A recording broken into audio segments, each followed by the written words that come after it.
বাবা মা এসেছে আমার বাসায়, আমি তাদের জন্য কি কি রান্না করব। যদি হয় বাবা মার পছন্দের খাবার তাহলে কেমন হয়। আসসালামু আলাইকুম, সবাই কেমন আছেন। আজকে আবার চলে আসলাম নতুন একটা ভিডিও নিয়ে। বাবা মার জন্য বাসায় আজকে কি কি রান্না করব, কি কি কাজ করব, এটা আপনাদের সাথে শেয়ার করব। মুরগিগুলো ধুয়ে নিছি, এখন মাছগুলো ভালো করে ধুয়ে নিব। আর মাছগুলো যত ভালো ধোয়া হবে খেতে কিন্তু ততই মজা হবে, তাই না ভাইয়েরা আপুরা। এখন পোলাও চাউলটা ধুয়ে নিব।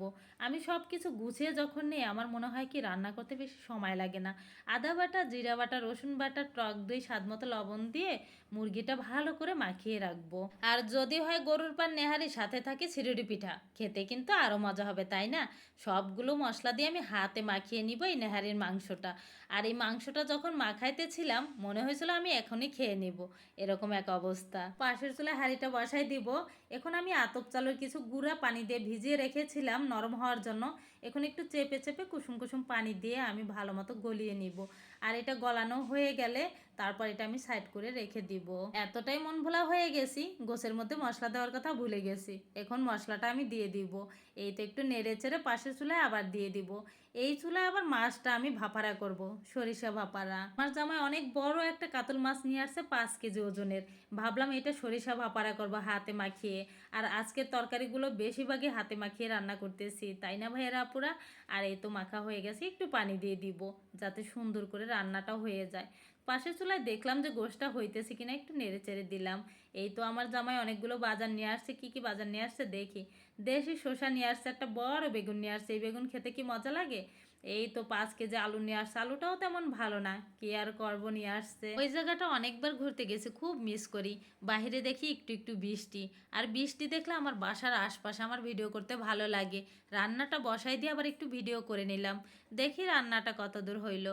এই তো প্রায় হয়ে আসছে, মাছটা নামাই ফেলবো। এত কিছু রান্না করব, লাস্টে একটু মিষ্টি মুখ না হলে হয়। এর জন্য 1 কেজি দুধ নিয়ে নিছি, সেমাই রান্না করব। এই তো দুধের প্যাকেটটা কেটে নিব। এখন আমি শসা, লেবু এগুলো এখন কেটে নিব। দেশি শসা খেতে কিন্তু মিষ্টি লাগে। আর সব কিছু গুছানো থাকলে রান্নার সাথে সাথে অনেকগুলো কাজ করা যায়, তাই না। আমার বাবা কিন্তু বারবার নিষেধ করছিল এত কিছু কেন করতে হবে।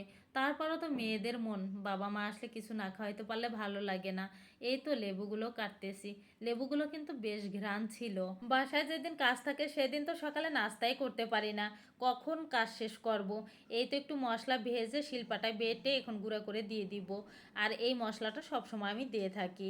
এই তো এখন রান্নাটা হয়ে গেছে। রোস্টের মাংস ভাজার জন্য একটু তেল দিয়ে দিব। এই তো মাংসগুলো ভাজতেছিলাম, আর মনে হইতেছিল কি ছিটতেছিল, মুখে লাগবে। তো ঢাকনাটা সামনে দিয়ে তারপর উল্টাইতেছিলাম। আর পাশের চুলায় বাকি মাংসগুলো ভেজে নিব। আর চিরুটি পিঠাটা বানাইতেছি এখন। আর এই পিঠাটা আগে ভালো বানাইতে পারতাম না। যখন না পারতাম তখন মনে হইতো কি অনেক কঠিন। এখন পারি, এখন মনে হয় কি করতে গেলেই হয়ে যায়। মাশাল্লাহ, এই পিঠা ভাজতে আসলে চুলার 12টা বেজে যায়।